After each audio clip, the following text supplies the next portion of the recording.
મને ખબર પડે બોલવાની હાલવું છે ને ખજૂરભાઈ હું તમને પંપ મારવા નથી આવ્યો ચાઇનાના પણ એક સાચો માણા સાચી રાહ માથે હાલવા વાળો માણા અને હું તો આ માધ્યમથી ગુજરાત ભારત સરકારને એટલું કહું છું, આપણા માન્ય મુખ્યમંત્રીને એટલું કહું છું, આપણા વડાપ્રધાનને એટલું કહું છું, હાથ જોડીને કે એવો કાયદો લાવો કે કોઈ કોઈના પરિવાર, કોઈની બેન દીકરી, કોઈના ઘર વિશે કાંઈ બોલે તો એના ઉપર ગુનો દાખલ કરો, એને કાયદાનું ભાન કરાવો. કોઈ હારા માણાની છબી ખરડાઈ જતી હોય અને આ દુનિયા ટગર ટગર જોવે અને પછી મજબૂર થઈને એને કંઈક કરવું પડે અને પછી એમ કે એકચ્યુઅલી કાયદો હાથમાં લીધો તો તમે જ કાયદાને કહો ને. એવો કાયદો લાવો ને. વાણી સ્વતંત્રતાનો હક છે, એ મુદ્દાની વાત છે. ભારતમાં વાણી સ્વતંત્રનો હક છે, તમે ગમે બોલી શકો પણ સારું બોલવાનો હક રાખો. કોઈની મા બેન, કોઈનો પરિવાર દેવાજ ખબર બોલે તો એના ઉપર ગુનો લાગુ પડે, કોઈ ચમરબંધી બોલે તો એને લાગુ પડે. આ તો આજકાલ રમત આલે છે. કોઈ હારો માણા આગળ જાતો હોય, કોઈ હારું બોલતો હોય, કોઈ હારું ગાતો હોય, કોઈ હારા કામ કરતો હોય તો બીજા મંડે બોલવા જેમ ફાવે એમ એની છબીને બગાડવા માટે, ખાંદો મંડે ઉડાડવા એના એની છબીને ખરાબ કરવા માટે.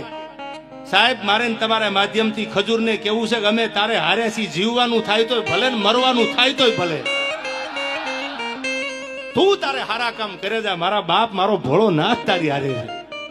ગરીબ માટે જેને કઈ કર્યું છે સાહેબ, જેના માથે નળિયા ન હોય, બોભારા માથે પાણી પડતા હોય સોમાહાના, એના ઘરે જઈ જઈ અને મકાન બનાવ્યા. પૈસાની વાત નથી કરતો, ડોનેશન આપે મકાન બને એ તો બરાબર છે, બનતા હોય, પણ પોતાનો પરિવાર મૂકીને ગામો ગામ કિલોમીટર કિલોમીટર સુધી હજારો કિલોમીટર એ માણસે કાપ્યા છે ને.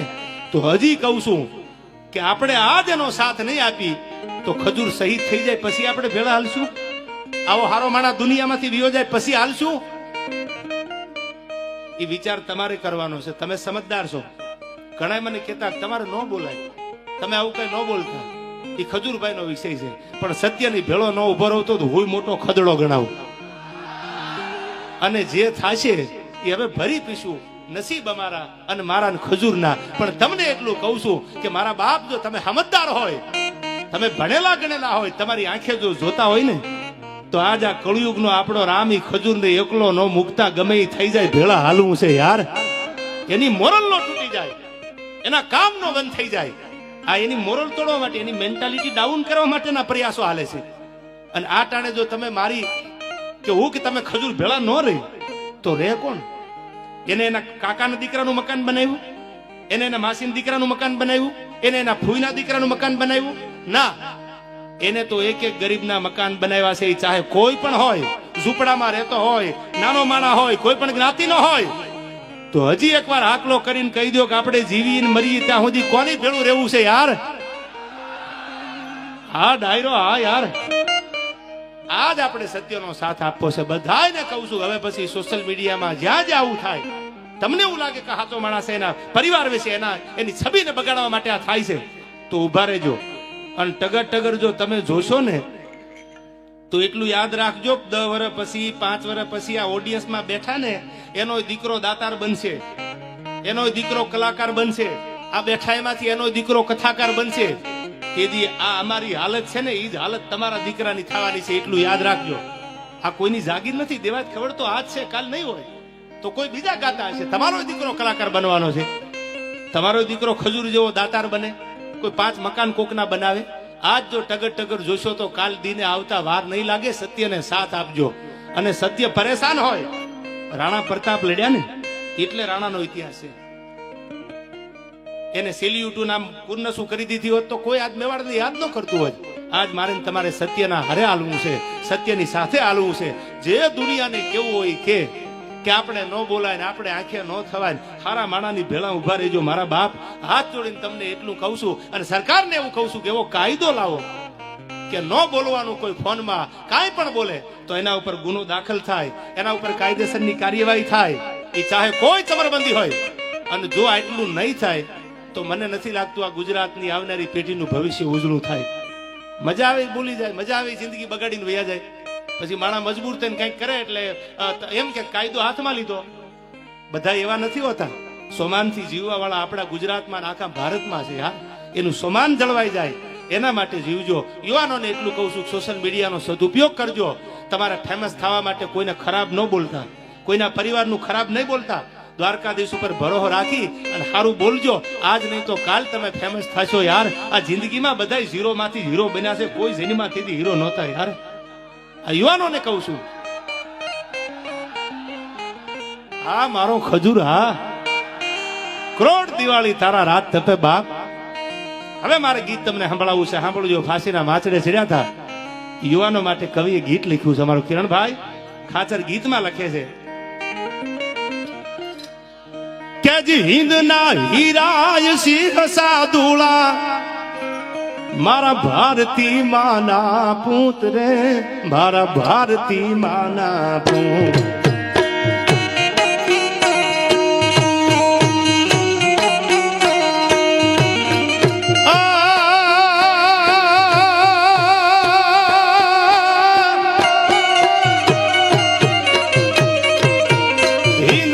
હીરાય સિંહ સાદુળા ભારતી માના પૂત રે, મારા ભારતી માના પૂત.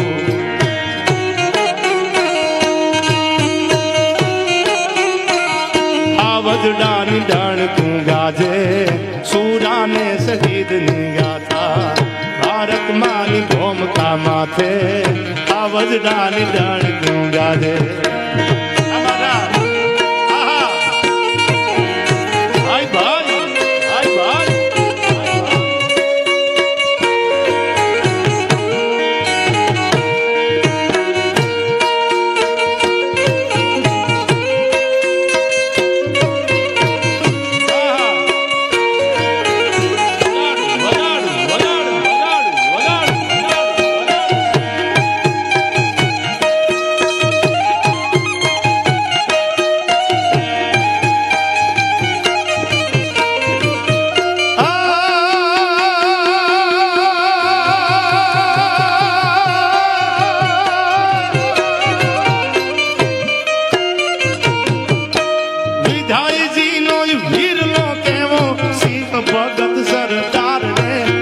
સિંહ ભગત સરદાર. બધા સમજદાર છો. આ ગીત નવું છે એટલે ગાઉં છું. એની જનેતાનું નામ હતું વિદ્યાવતી ગોર. એનો દીકરો કેવો સરદાર સિંહ સાદુલો હતો. એને 14 વર્ષની ઉંમરમાં કીધું તો અબ તો આઝાદી મેરી દુલ્હન બનેગી. આઝાદીની હારે લગ્ન કરવા છે મારે. આવો શહીદ વીર ભગતસિંહ હતો. એના માટે કવિએ કીધું કેવો હતો મારો દેશનો ક્રાંતિકારી.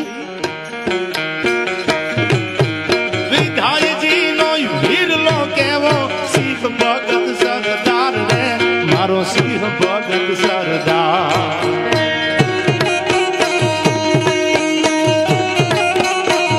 કિશન સિંહ નો બેટડો કેવો સુભદ્રાન સૂતની જેવો. કિશન સિંહ નો બેટડો કેવો સુભદ્રાન સૂતની જેવો. હિંદના હીરાય સિંહ સાદુળા ભારતી માના પૂત રે, મારા ભારતી માના પૂત.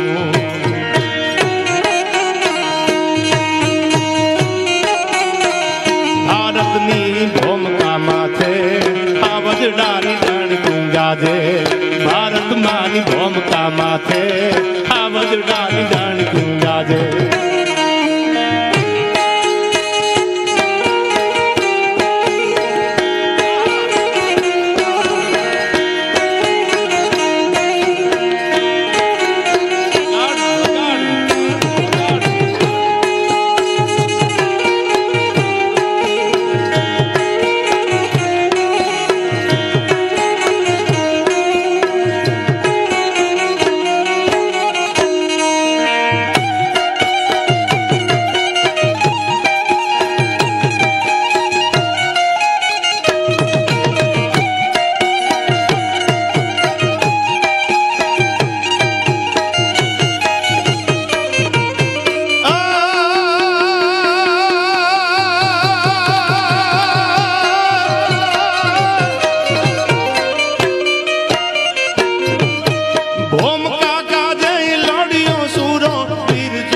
સુખદેવ ને મારો વીર જોવો સુખદેવ.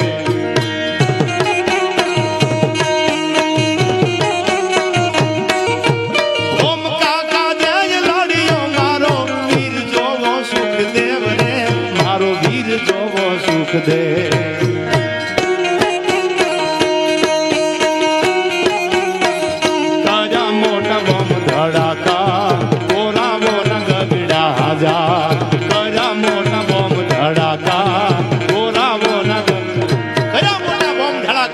સુખદેવ, રાજગુરુ આ બધાએ અંગ્રેજોની એસેમ્બલીમાં બોમ્બ નાખ્યો. ઈ ગુનામાં એમને ફાંસીની સજા આપી. એટલે આ કડીમાં કીધું, કરા મોટા બોમ્બ ધડાકા, ઘોરાના ગગડ્યા જા, સુરાને શહીદની ગાથા, મૂક્યા જેને માથડે માથા.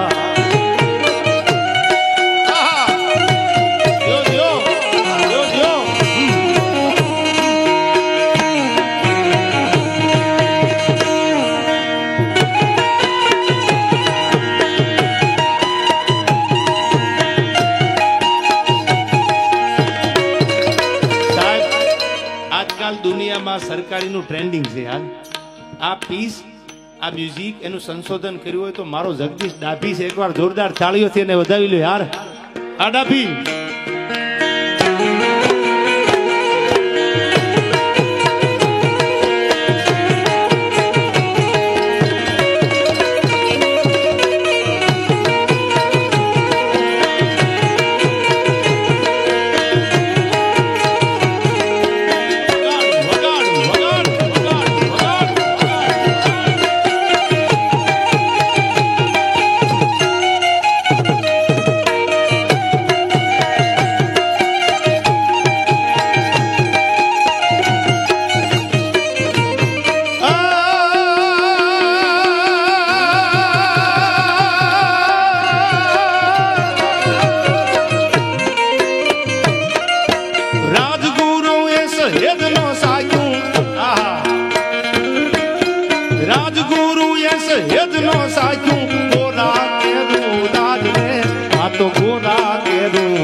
મરાઠો ફરસી તારે જેમ નો જાતો. બામણ કેવો વીર મરાઠો ફરસી હારે જેમ નો નાતો. હિંદના હીરાયું વીર સાધુડા, ભારતી માના પૂત રે મારા ભારતી માના પૂત.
બ્રિટિશરોને રોળી નાખ્યા માધવ, આખા બ્રિટિશરોને રોળી નાખ્યા માતૃભૂમિ માટે. હવે સાંભળજો આ કડી, તમને મને બહુ ગમશે. ક્રાંતિકારીઓ માટે